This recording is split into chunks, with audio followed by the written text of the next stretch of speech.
going, my aristocrats? Hope you're all doing well today. As you can see, we have a little change in environment here. So today, as I said, for those of you in the server, I'm going to talk a little bit about my relapse experiences. Or rather, the ways that I used to relapse and what I did about them, at least for some of them. So, I first discovered masturbation when I was like 13 or something. But I discovered porn a little bit earlier. Now it's a funny story because like back when I was younger, of course, when I was like 10 or 11, I first discovered pornography. I didn't particularly know what to do with like that stuff. I just knew that my mind liked it. And then of course, when I was like 12 or 13, that's when I discovered what to do about it, aka fapping, unfortunately. And of course that led me down a little bit of a rabbit hole for a while.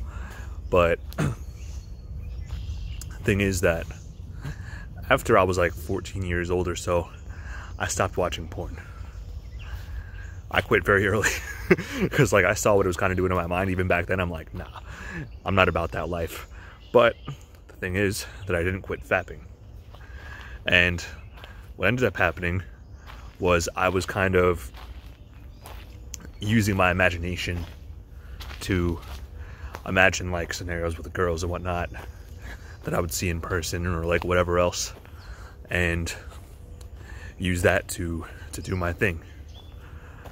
And even by the time that I discovered NoFap, even when I had been using my imagination, I discovered that it was still damaging me. Even without the porn, I was still kind of damaged. I still had something to worry about in that regard. But yeah, so up until I was like 14 or so, 13 or 14, up until 19, I was just using my imagination. And when I first discovered NoFap, I had to discover how to break my mind out of that, because my mind was perpetually in that state, perpetually thinking about that. And that's one of the downsides of using your imagination as well, because you don't just need porn to imagine those scenarios. It could also be from thinking about it too much. And that's exactly what I was doing.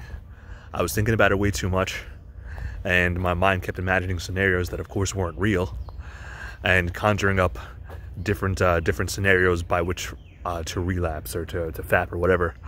But when I first discovered NoFap, that's when I had to like rewire my brain. And that first flatline that I had, oh my gosh, was it bad. It was a real bad flatline. I'll tell you that much. I mean, it's not like the 40-day ones that I hear people having, but it was like a decent 20-ish days, 15, 20 days, which is to date the longest flatline that I've had, because most of them that I have now are like 7 or 8 days, 10 at most, but never 15 or never 20. But yeah, no, it was bad. But then, once I got further on my NoFap journey, I got better with women. I got better with learning how to get girls and everything. And what ended up happening is, in 2020, late 2020, I met my ex. And we'd gotten together. We were together for like 7 months. But she was overseas. And what we would do a lot is we would go on Snapchat and we'd do our thing, you know, and we'd have like phone sex and all that kind of stuff, like stuff that also kind of messes with your brain, because like, believe me, it was pleasurable in the moment, but like after I broke up with my ex, I had to get my brain back out of that cycle all over again. I had to get my brain back out of that mentality and that cycle all over again, just like I had to before. But even then, I still had trouble doing that, because my mind was kind of like hypersexualized at that point. And what ended up happening is like once I've kind of like moved on from my ex and everything, I started hitting up other girls online and all that kind of stuff. And they were and of course I'd gotten better with women, and so I was able to get them to do that stuff with me too. So then my relapsing had evolved from, firstly from porn, and then my imagination, and then now onto phone sex and that kind of stuff. And that's kind of what I'm dealing with right now. That's the current stage that it's in. But yeah, so I'll tell you guys how I solved doing it in my imagination and everything. So basically how I solved that is I just started doing brain boosting activities. Started reading, journaling, sketching or drawing. Like, even if it's something simple, like I'm not a great artist or anything, I'm not great at art, but like it's meditative, I guess. It's another thing I started doing, meditating, praying, all these things that you could be doing to kind of get your mind off of that. And if you do it enough, and if you do it for long enough, your mind is going to get off of that.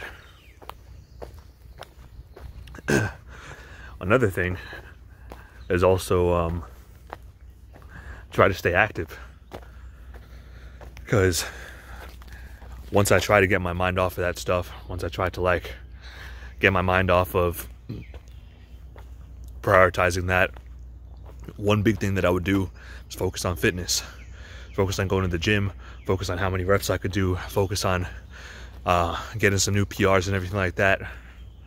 So yeah, that's another thing that I would do to like get my mind off of that. And it's gonna help you. It's gonna help you out with like pornography as well, if you're addicted to that. Sorry, there's like bugs trying to go up my nose.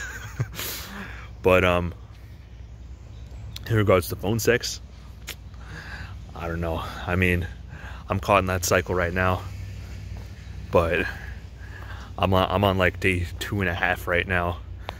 So I'm kind of like clear of that right now, for now at least. But so anyways, I'm just gonna try like the same solutions that I tried for the other two.